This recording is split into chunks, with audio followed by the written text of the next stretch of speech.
Hey guys, welcome to the solution of problem 18. This question actually requires a little bit of thought. It's not your standard trig identity proof where you just kind of follow things through. And so I wanted to actually try and give you a bit of an idea of the thought process behind it, at least sort of the way I think of these problems.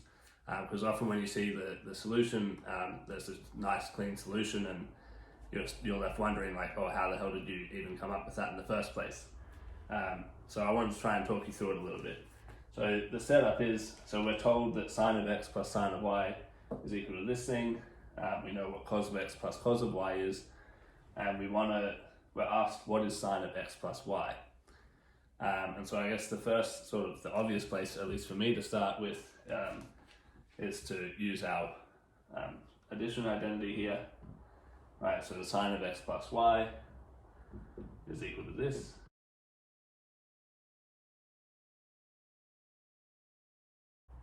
Okay, so that's a fairly standard trig identity, and so you can see when we write it like this, we've got these,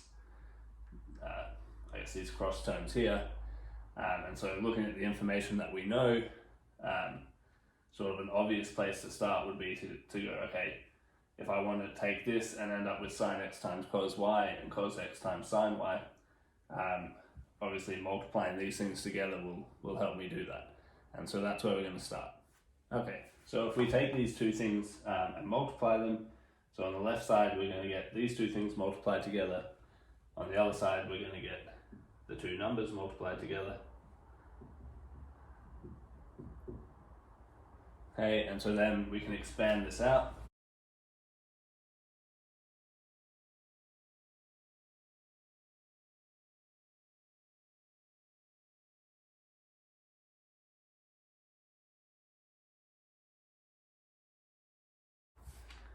Okay, so we end up with this. So obviously this is the left side here, this whole big line, and this is what we get on the right side. And so from here you can kind of see that's the sine of x plus y that we're after, right? That's what that expanded out to, but we have these kind of annoying other terms on the outside here. And so I guess sort of at first, I sort of didn't really know what to do with these two terms, right? So the thing that I can immediately see, something you might start seeing with more practice, is that this sort of comes from a double angle formula for sine. So we can write this left side this way.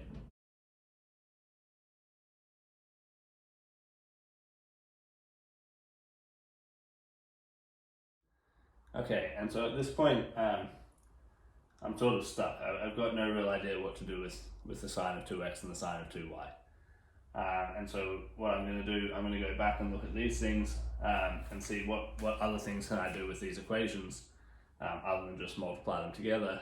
And if you know a bit about trig identities, certainly if you're up to learning about the addition formula here, you should have seen the Pythagorean identity. And so if I want to try and work the Pythagorean identity into here, so maybe I can try and get some sine squared x's plus cos squared x's, and sort of the obvious first way to try and do that is to square both of these equations and then add them together. And so that's what we're going to do next. Okay, so when we square these equations, we're going to get, so I'll expand this left side out.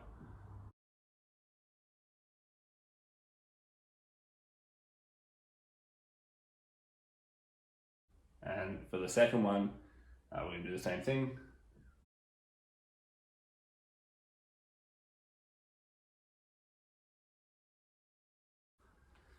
Okay, and so now you can kind of see some of these lining up nicely for the Pythagorean identity, right? So if I add both of these equations together, I'm going to get sine squared x plus cos squared x.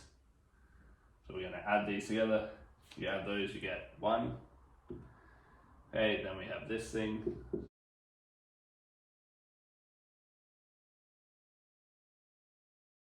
Okay, and then finally we're going to add these two things together. Again, that's 1, right? They're both sine squared y plus cos squared y. Okay, and on the right hand side we get 8 over 4, which is 2. Okay, And so now this cancels out nicely. So we've got a 1 plus 1 here, that's 2. That's going to cancel with the 2 on the right side. And so we end up with this thing equaling 0.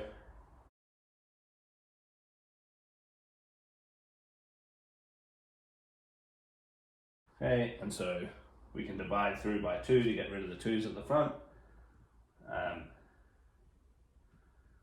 And that tells us this. And so again, you sort of sit here and you go, okay, is that really that useful? We didn't have any of these mixed sine terms or cos terms in the previous problem.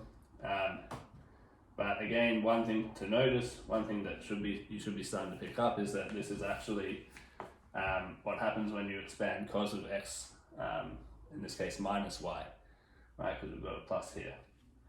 Okay, so whether or not this will help us, sort of don't quite know yet, but this equation is the same as telling us that cos of x minus y is 0.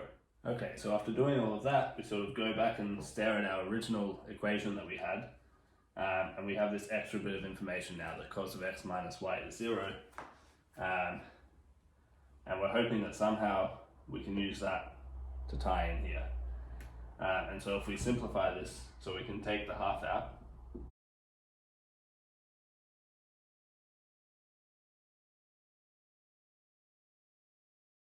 okay, and the right side simplifies to this because the 4 comes out of the 12. And so now, this is probably the trickiest part here. So this is the most uncommon trig identity, I think, for high school students. And that is that here we have a sum of sines. Right? We have sine of something plus sine of something else. And it's sort of always possible to turn these sums into products. And so the way we do that, so the formula for that, I'll write it down here. Okay, so in case you haven't seen that formula before, this is a sum to product formula for sines. And you can really see that this is sort of really coming from the addition formula anyway. Okay, so this is somehow just sort of a restatement of that addition formula. But we can use that up here, right?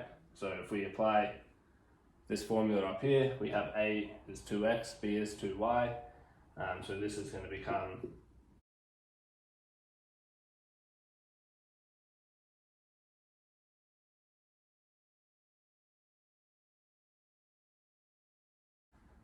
okay, and so all this other stuff doesn't really matter. What sort of making this all work, sort of the thing that we're really lucky to have happen is that this term here is actually cos of x minus y, right? The 2's cancel out, and so this becomes cos of x minus y, and we know that's 0, okay?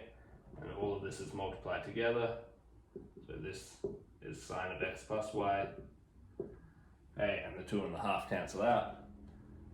We have this left on the end. Okay, and because we know that that's 0, that means that whole term is going to disappear.